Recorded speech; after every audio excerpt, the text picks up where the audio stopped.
Hello everybody, welcome back to another light novel review. Today I'm talking about volume number 10 in Reki Kawahara's light novel series, Sword Art Online. This is part 2 of the pretty large Alicization arc. This is Alicization Running. So in this volume we have two sort of pretty distinct storylines going on. The first one involves Asuna and the real world. And basically what we discover is that there seems to be a bit of a mystery surrounding Kirito's care. And so the first part of the novel is basically Asuna trying to get answers exactly what has happened to Kirito, what kind of treatment is he receiving, and in the process we kind of find out a lot more about the mysterious company called Wrath that Kirito was working for previously.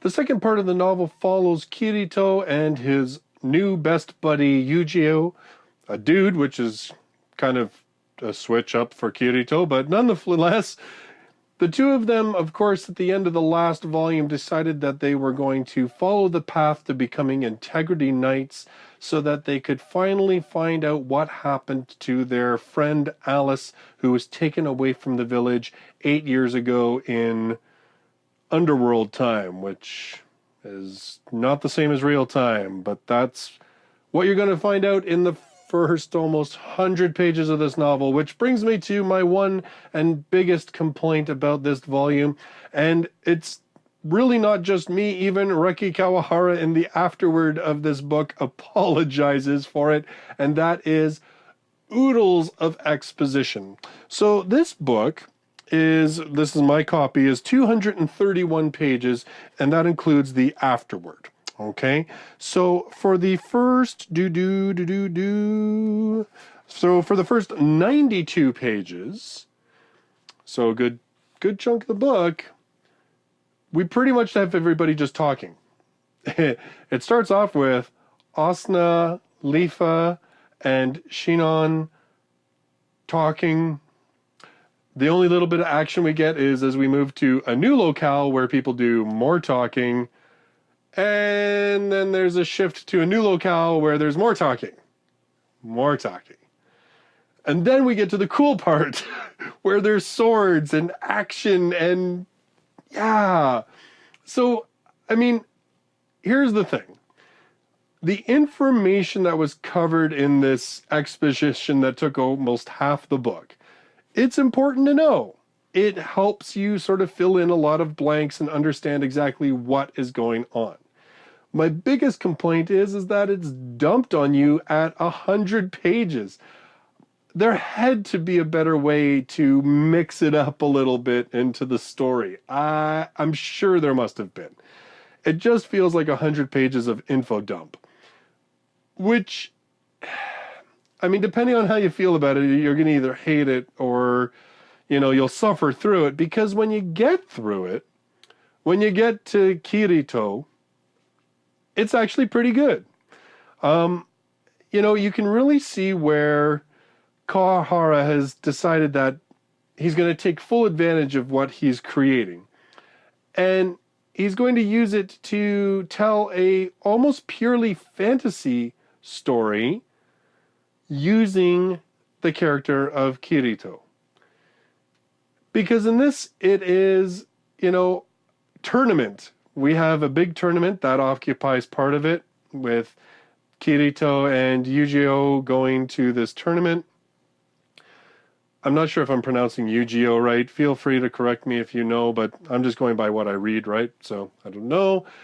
Yujio and Kirito, they are in this tournament, and then it follows them, and then it becomes like this sort of like, almost like high school kind of drama-ish type thing, where they're the outsiders, and I don't know if it's because that component of this story is really only about 140 pages, but man, it moves at a great little clip. There is lots going on. There's quite a number of fight scenes in it, and it just keeps on moving.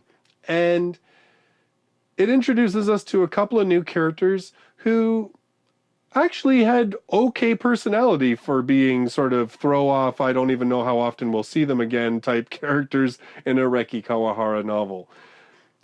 And even the characters themselves, their behaviors and everything, it did a lot in the world building aspect of this whole underworld situation that Kirito finds himself in.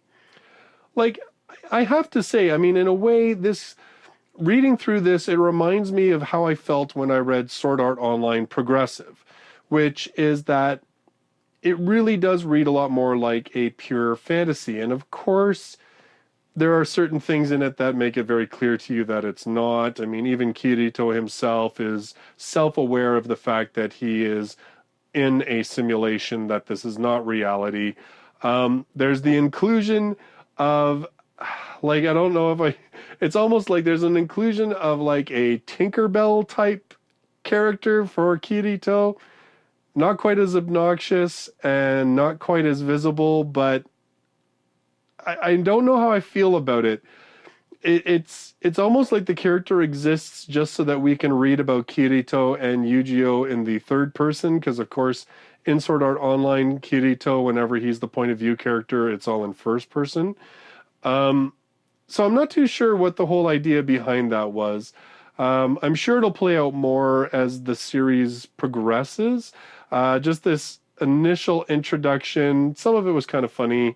It was kind of funny to have almost a conscience operating with Kirito at the same time that he himself is a little bit brash and a little bit, let's, see how much we can stretch the system without breaking the rules type thing. And I think that's the other thing about this is that Kirito, for the first time, A, seems to have a bit of a character. He actually has almost a personality, which is kind of cool. And B, even though he is strong and powerful, the book is setting up dynamics that make it so that Kirito could find himself with true competition. That it's not just, I'm going to hold up my pinky finger and my thumb and I'm going to hold up my fingers and just grab your lance like that, like it's nothing, okay, fairy boy. But in any case, this ends up working really well. To me, I really enjoyed the back end of this book. I slogged a little bit through the first part with the exposition. It seemed like sometimes it was sort of flogging you over the head with stuff that you were like, okay, I could have figured this out on my own. Or it could have been addressed in a lot faster, less wordy, talky way. But once I got past that and got to Kirito's part of the story, like I said, the pace, it just boom, boom, boom, moves. There's not a lot of time for it to pause.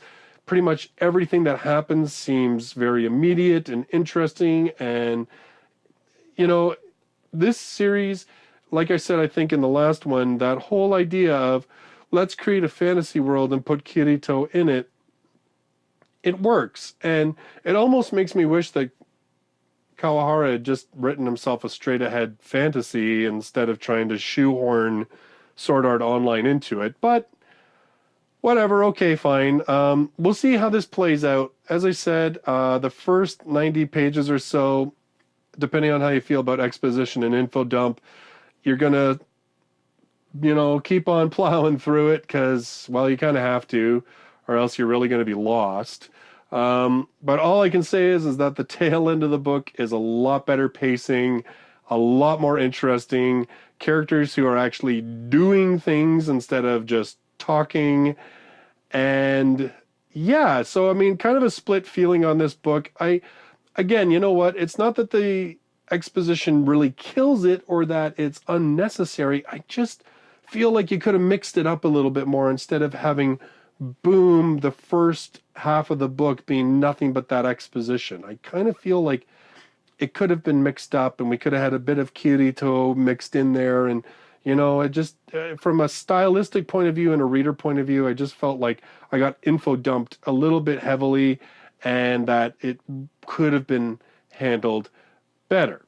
However, I am really, really hoping now that we've gotten all of that crap out into the open that Book number 11, part 3 of the Alicization arc, is going to be a lot more action and not quite as much exposition. I have no idea. It really wouldn't surprise me if it still has lots of exposition, because even in Volume 9, I was like, how much more exposition can we really cram into a Sword Art Online novel? Well, here's my answer. So, Volume number 10, Sword Art Online. Overall, I liked it. Especially like Kirito's storyline. It was kind of cool to see him being treated like the outsider and the snot-nosed punk that nobody really likes. Instead of, you know, a whole bunch of harem girls gushing over him, it was kind of cool to see him kind of challenged and a little bit afraid, as opposed to just being OP and, you know, bitch, I'm Kirito. And, you know, like, yeah, there was none of that. I really liked that part of it. It was kind of cool to get a little bit away from the whole OP-ness.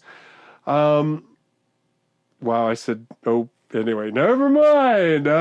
So it's, so those are my thoughts on volume number 10. Let's just stop this video while I'm ahead. Still very interested in seeing where this goes. And like I said, now that it feels like we've kind of dumped as much info as we really need or can, I'm pretty hopeful that volume number 11 will give us a whole crap ton more just action and underworld stuff, because that is really enjoyable so far. That is the parts that I really liked in the last volume, and definitely in this one a whole lot. Kawahara, I think, is really at his best when he's kind of in the action part of things. Having characters just sit around and talk to each other, still a little sketchy.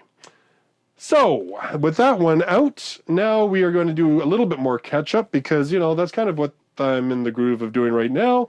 And it is, my next review is going to be volume number 2 of my youth romantic comedy Is Wrong as I Expected. This one got delayed for a long time. It just came out in May, but like volume 1 came out, guys, what was it, like November, October? Like, this was supposed to be out, I think, in January or February, got pushed back and pushed back. So it'll be interesting to see just what supposedly they did different that made them take the extra time. So that will be my next review. And don't forget, if you love light novels and you haven't subscribed to the channel, you should do that, because then you can check out all of my future light novel reviews, including future reviews of Sword Art Online. Thank you, everybody, for joining me in this video. I look forward to seeing you in the next one. Till then, bye-bye for now.